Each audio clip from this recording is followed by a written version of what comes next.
For years, the world has watched the drama unfold within the House of Windsor, a saga of tradition versus modernity, duty versus personal desire, and ultimately, family versus family. The aftershocks of Megxit continue to reverberate through the gilded halls of Buckingham Palace and across the Atlantic to the sun-drenched hills of Montecito, California, where Prince Harry and Meghan Markle have carved out a new, albeit controversial, life. But what if the real power play isn't what we've been led to believe? What if the strings aren't being pulled by a frail King Charles, but by a figure waiting in the wings, a prince with a steely resolve and a vision for the future of the monarchy? The story begins not with a bang, but with a subtle digital erasure. A seemingly insignificant update to the royal family's official website. A quiet deletion of HRH His Royal Highness from Prince Harry's online profile. For 3 years since the Sussexes' dramatic departure, that title had lingered. A ghostly reminder of a life Harry had left behind, or perhaps a life that had been taken from him. Its removal wasn't just a technicality, it was a symbolic severing, a digital guillotine brought down on a prince who dared to challenge the established order.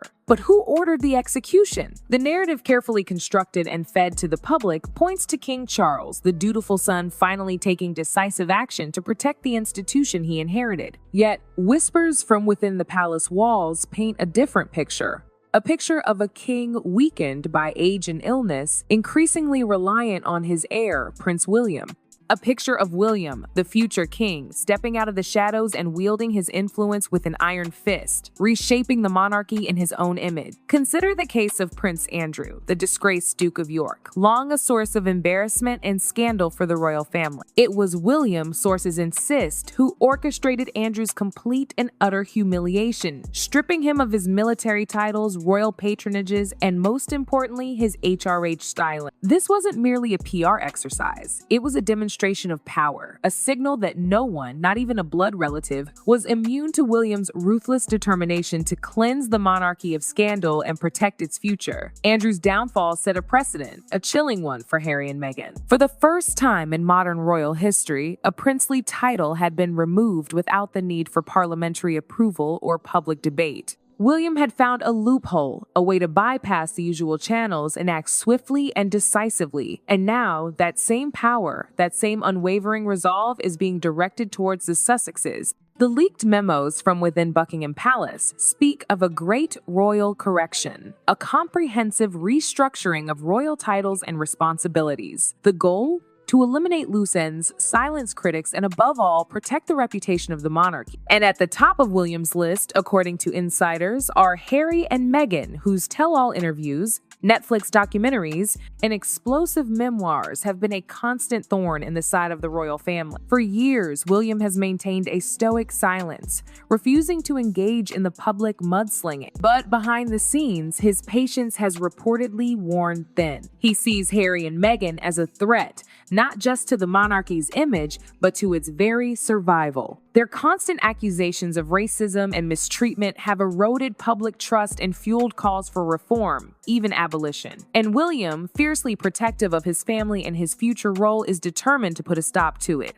The removal of Harry's HRH styling from the royal website is just the first shot, a warning across the bow. The real battle, the fight for the Sussexes' very identity, is just beginning. In Montecito, the news landed like an earthquake. Meghan, according to sources, was furious and in disbelief. The carefully constructed brand, the image of a royal couple forging their own path, a foundation of their multi-million-dollar empire, all threatened to crumble. Hollywood strategists, sensing the shift in power, reportedly warned of the potential for a devastating blow to their global image and income. Without the prince and duchess titles, would they still command the same attention, the same lucrative deals? Harry, blindsided and panicked, reportedly felt his stomach drop. He had always believed, perhaps naively, that royal titles were untouchable, a birthright that no one could take away. Now, watching Andrew's princely styling erased in real time, he realized the rules had changed. William, it seemed, was playing a different game, one with higher stakes and fewer scruples. But this isn't just about titles, it's about control. William, driven by a vision of a streamlined, scandal-free monarchy, sees Harry and Meghan as a liability, a constant source of drama and negative press. Their accusations of racism and mistreatment, their willingness to air the royal family's dirty laundry on global platforms have damaged the institution and undermined its authority. And William, fiercely protective of his family and his future reign, is determined to put a stop to it. He believes that the monarchy must be ruthlessly clean, free of scandal, free of hangers-on, and free of those who trade the royal name for fame and fortune. A philosophy that leaves little room for the Sussexes. The leaked memo from Buckingham Palace confirms William's growing influence. It reveals that the decision to strip Andrew of his titles was not solely the king's, but a result of relentless pressure from his son. Every syllable of the statement carried William's fingerprints. One senior aide reportedly said, "This was fast, brutal, and deliberate," and the same memo suggests that discussions are already underway about how to formally restructure royal titles, starting with removing the Sussex title altogether.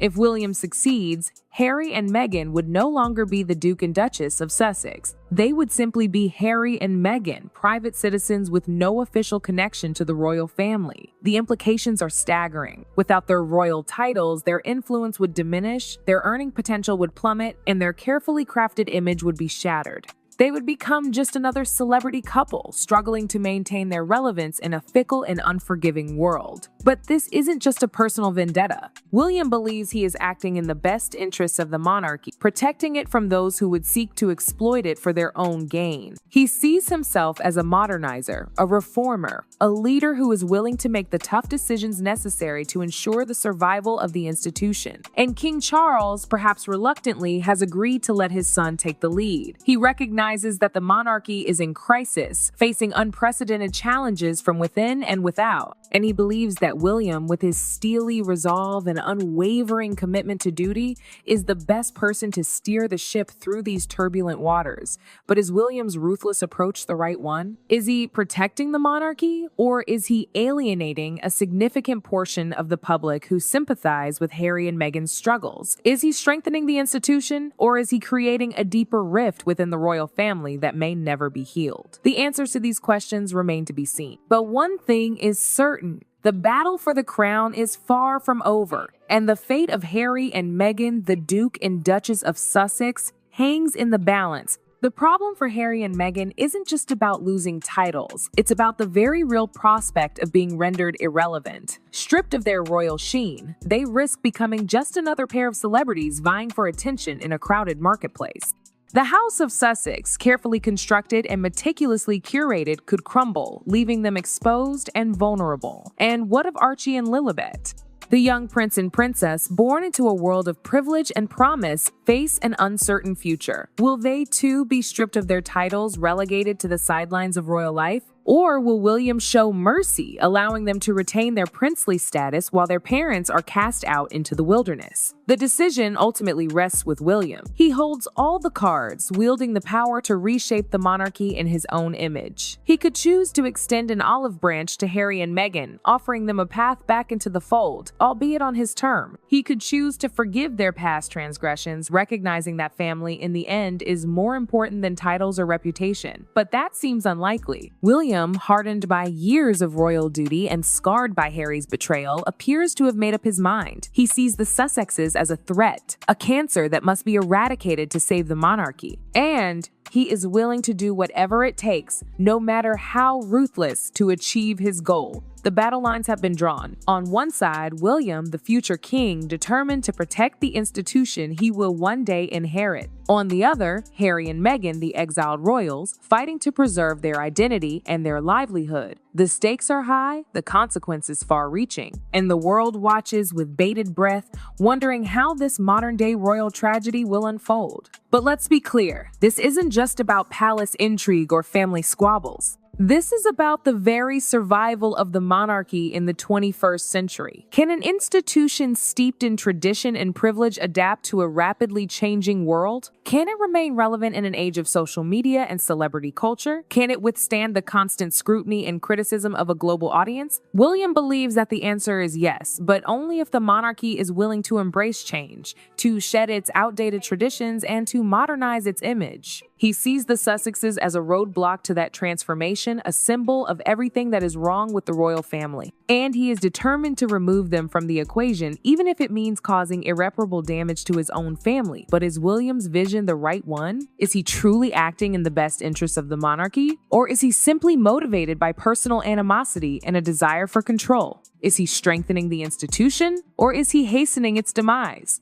These are the questions that will be debated for years to come, and the answers ultimately will depend on the choices that William makes in the days and weeks ahead. He stands at a crossroads, with the fate of the monarchy resting on his shoulders. Will he choose the path of reconciliation and forgiveness, or will he continue down the path of division and retribution? Only time will tell, but one thing is certain: the royal family will never be the same. The wounds inflicted by Meghan may never fully heal. And the legacy of Harry and Meghan, the Duke and Duchess of Sussex, will forever be etched in the annals of royal history. They will be remembered as the couple who dared to challenge the established order, the couple who shook the monarchy to its core, and the couple who ultimately paid the price for their audacity. The Sussexes, however, aren't going down without a fight. Meghan, the savvy strategist, understands the power of public opinion. She knows that the monarchy's greatest weakness is its reliance on public support, and she's determined to exploit that weakness to its fullest.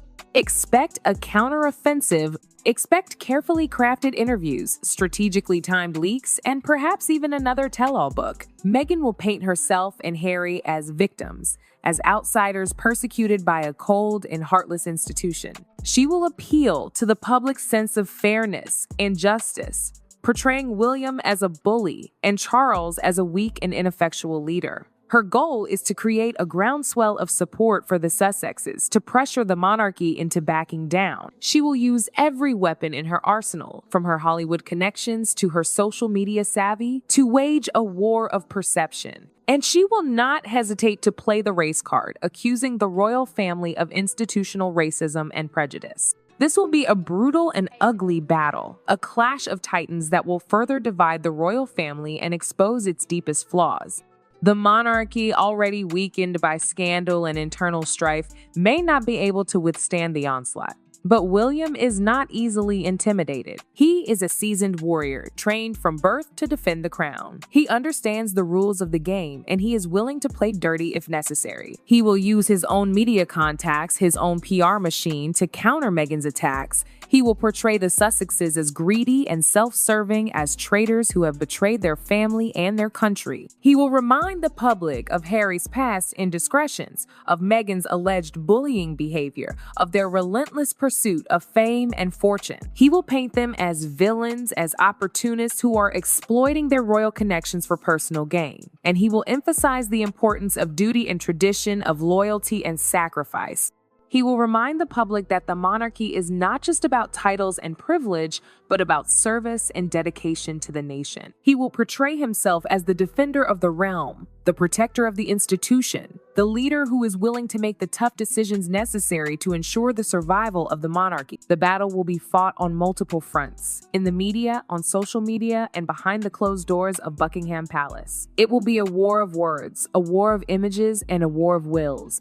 And the outcome is far from certain. But one thing is clear: the monarchy is at a turning point. The choices that William and Harry make in the coming days and weeks will determine its future. Will they find a way to reconcile, to heal the wounds that have divided their family? Or will they continue down the path of conflict and division, ultimately destroying the institution that they were born to serve? The world watches, waits, and wonders. The drama unfolds, the stakes escalate, and the fate of the House of Windsor hangs in the balance. Is this the beginning of the end? Or is it a new beginning, a chance for the monarchy to reinvent itself and emerge stronger and more relevant than ever before? The answer, it seems, lies in the hands of two princes, locked in a battle for the crown.